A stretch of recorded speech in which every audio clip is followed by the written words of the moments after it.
Assalamualaikum warahmatullahi wabarakatuh. Bismillahirrahmanirrahim.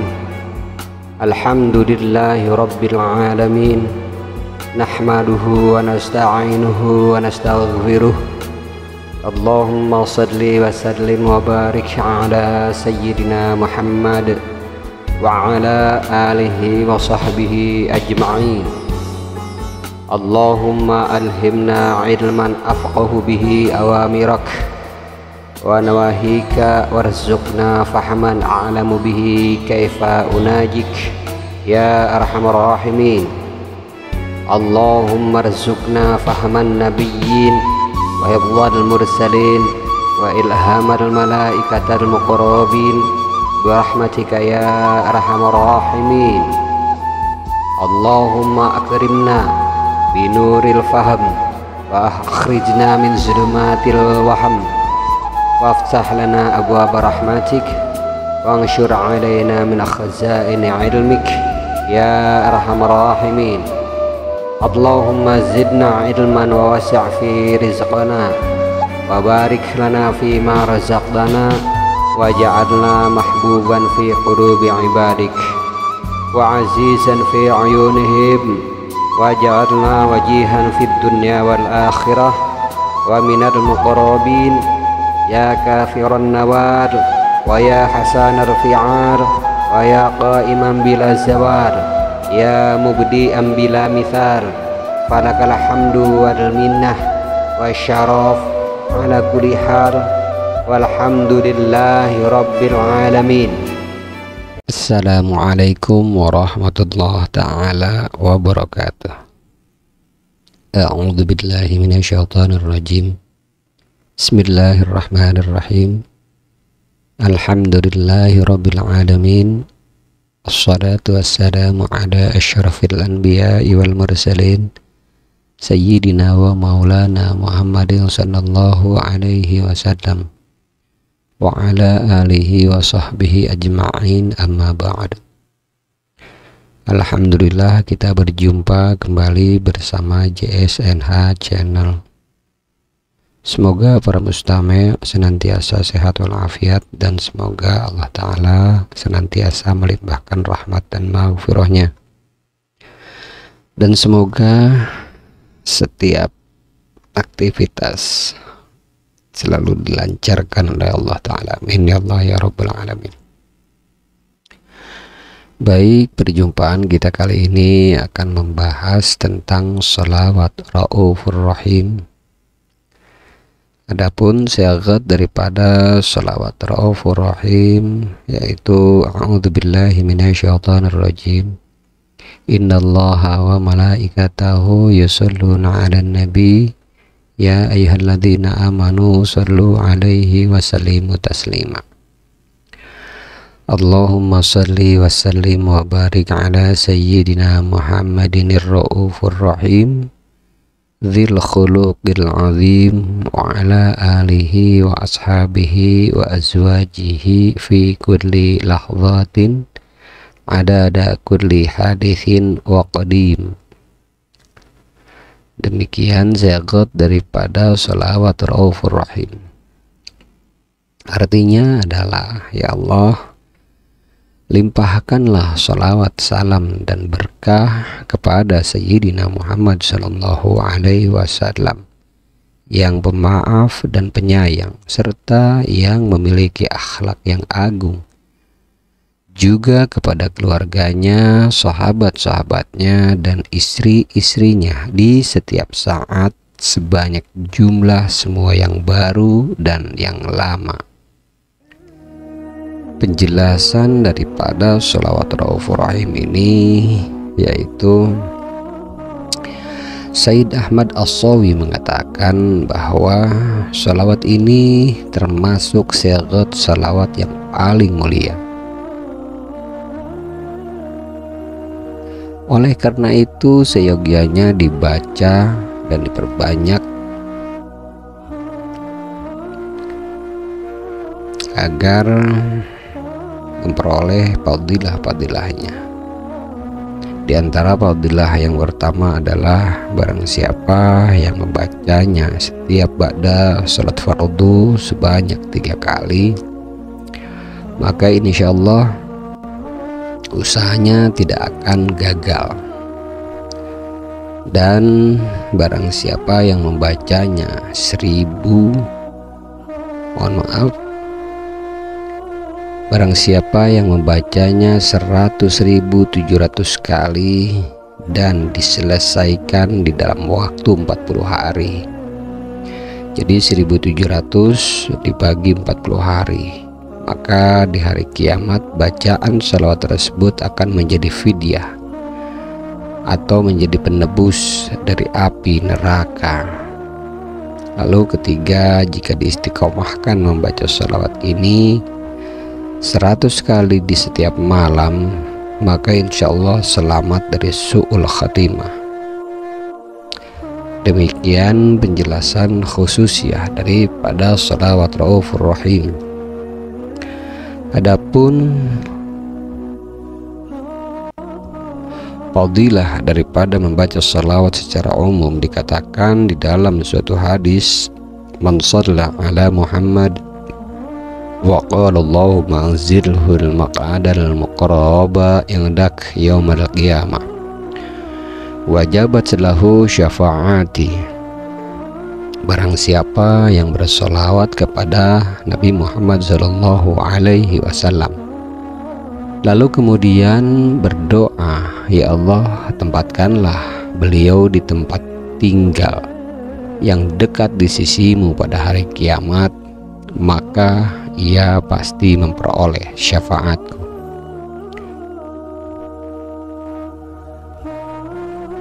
Takhrijul hadis ini diriwayatkan oleh Imam Al-Bazzar dan Imam At-Tabrani di dalam kitab Mu'jamul Kabir dari Ruwaifi bin Thabit Al-Ansari radhiyallahu ta'ala anhu. Imam At-Tabrani juga meriwayatkannya dari sumber yang sama di dalam Al-Mu'jamul Awsat. Sementara Imam Al-Mundhiri mengatakan dalam At-Targhib wa Tarhib fi Dzikri bahwa sebahagian sanad mereka adalah hasan. Makna hadis ini yaitu menggabungkan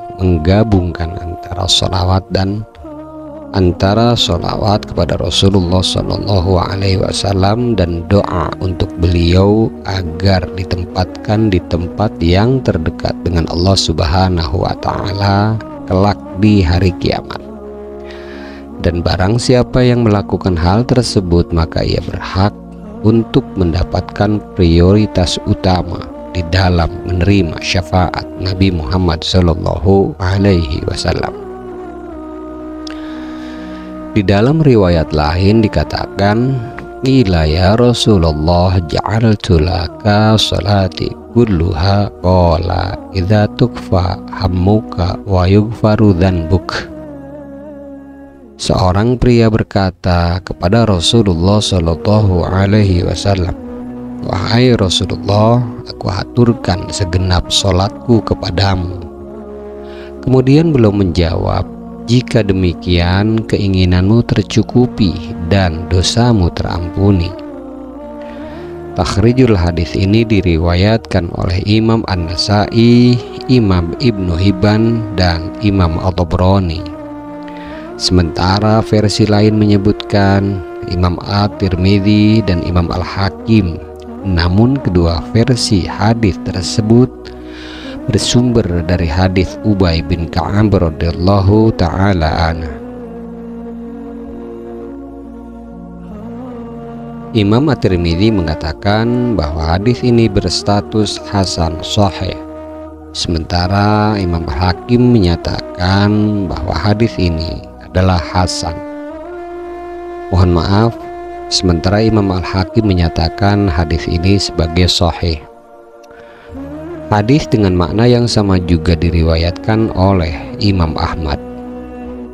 Adapun redaksi lengkap hadis ini adalah sebagai berikut. Rawi bercerita ketika seperempat malam berlalu, Rasulullah Shallallahu Alaihi Wasallam berseru, "Wahai sekalian manusia, ingatlah Allah, ingatlah Allah." Tiupan sangkakala pertama, yaitu kematian, telah datang, diikuti tiupan sangkakala kedua, yaitu kebangkitan kembali. Telah datang kematian beserta apa yang ada di dalamnya. Telah datang kematian beserta apa yang ada di dalamnya. Ubay bin Ka'ab berkata, "Wahai Rasulullah, aku ingin banyak-banyak bersolawat kepada Anda. Lalu berapa banyak solat yang sebaiknya aku haturkan kepada Anda?" Kemudian beliau menjawab, "Terserah kamu." Lalu aku bilang, "Seperempat." Beliau menukas kembali, "Terserah kamu. Tetapi jika kamu tambahkan, maka itu akan lebih baik lagi." Lalu aku bilang lagi, "Setengah." Beliau menukas, "Terserah kamu. Jika kamu tambah kembali, maka akan lebih baik lagi." Akhirnya aku bilang, "Aku haturkan segenap sholawat kepada Anda." Lalu beliau menjawab, "Idzan tukfa hammuka wa yughfaru dzanbuk." Jika demikian, keinginanmu tercukupi dan dosamu terampuni. Di dalam riwayat lain versi Imam Ahmad diredaksikan sebagai berikut, yaitu seorang pria datang menghadap Rasulullah Shallallahu Alaihi Wasallam lalu kemudian berkata, "Wahai Rasulullah, menurut Anda bagaimana jika aku haturkan segenap sholatku kepada Anda?" Kemudian beliau menjawab, "Idza yakfikallahu ta'ala ma ahammaka min amri dunyaka wa akhiratak." Jika demikian halnya, maka Allah Ta'ala akan mencukupimu dari perkara yang diinginkan olehmu, baik yang menyangkut urusan dunia maupun urusan akhirat. Imam Al-Mundhiri berkomentar bahwa sanad ini adalah jayyid. Imam At-Tabrani juga meriwayatkan dengan sanad hasan dari Muhammad bin Yahya bin Hibban dari ayahnya, dari kakeknya, bahwasanya seorang pria berkata, "Wahai Rasulullah, apakah aku boleh menghaturkan sepertiga sholatku kepadamu?" Beliau menjawab, "Boleh saja jika kamu mau." Kemudian ia menimpali, "Bagaimana jika 2/3?" Beliau menjawab, "Boleh saja jika kamu mau." Ia berkata lagi, "Bagaimana jika seluruh sholatku?" Lalu Rasulullah Shallallahu Alaihi Wasallam bersabda, "Idzan yakfikallah ma ahammak min amri dunyak wa akhiratik." Min amri dunyak wa akhiratak. Jika demikian halnya, maka Allah Ta'ala akan mencukupimu dari perkara yang menjadi keinginanmu, baik yang menyangkut urusan dunia maupun urusan akhirat. Makna hadis dari lafaz ja'altu lak sholati kulluha, atau yang bermakna aku haturkan segenap sholatku kepadamu. Yang dimaksud sholat di sini adalah doa, termasuk di dalamnya sholawat kepada Rasulullah Shallallahu Alaihi Wasallam, bukan sholat dalam artian ritual yang memiliki bacaan zikir dan rukun. Sementara lafaz idza tukfa hammaka wa yughfaru dzanbuk, yang bermakna jika demikian keinginanmu tercukupi dan dosamu terampuni. Kedua anugerah ini merupakan gabungan kebaikan dunia dan akhirat, sebab barang siapa yang telah dicukupi oleh Allah Ta'ala dari segala keinginannya, maka ia praktis selamat dari cobaan dunia dan bencana. Sebab setiap cobaan jelas mempengaruhi pikiran, meski sekecil apapun. Dan barang siapa yang dosanya diampuni oleh Allah Subhanahu wa ta'ala, maka ia selamat dari cobaan dan bencana akhirat. Sebab tidak ada yang dapat menimbulkan bencana di akhirat kelak bagi seorang hamba kecuali dosa-dosa yang dilakukannya. Demikian penjelasan mengenai fadilah membaca sholawat. Semoga memotivasi para mustami' untuk senantiasa memperbanyak membaca sholawat. Kurang dan lebihnya saya memohon maaf jika ada kata-kata saya yang salah. Hal tersebut berasal dari kebodohan dan kesalahan saya, dan saya memohon ampunan kepada Allah Ta'ala terkait hal tersebut. Akan tetapi jika ada kebenaran di dalamnya, maka kebenaran tersebut berasal dari Allah Subhanahu wa Ta'ala, bukan berasal dari diri saya. Insyaallah kita akan berjumpa kembali di lain segmen. Wabillahi taufiq wal hidayah. Wassalamualaikum warahmatullahi ta'ala wabarakatuh. Bismillahirrahmanirrahim. Allahumma inna nastauda'nak ma qara'nah wa ma katsabnah wa ma sami'nah. Allahumma ya alim ya alim ya alim, adlimna min ilmik wa abhimna ank wa asmi'na mink wa basirna bik wa aqimna bi syuhudik wa arifna at-tariqa ilaik wa hawinha alaina bi fadlik wa albisna libasat taqwa minka walaka innaka ala kulli syai'in qadir walhamdulillahi rabbil alamin. Bismillahirrahmanirrahim. Subhanakallahumma wa bihamdik asyhadu an la ilaha illa ant astaghfiruka wa atubu ilaih.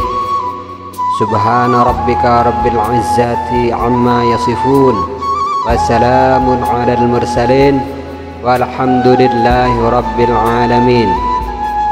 Allahumma aqsim lana min khasyatik ma tahulu bihi bainana wa baina ma'asik, wa min ta'atik ma tubadlighuna bihi jannatik, wa minal yaqin ma tuhawwin mati'na bi asma'ina wa basarina wa quwwatina ma ahyaitana waj'alhu al-waritha minna waj'al tha'rana ala man zalamana wansurna ala man adana wala taj'al musibatana fi dinina wala taj'alid dunya akbar hammina wala mablagha ilmina wala tusallit alaina man la yarhamuna ya arhamar rahimin walhamdulillahi rabbil alamin.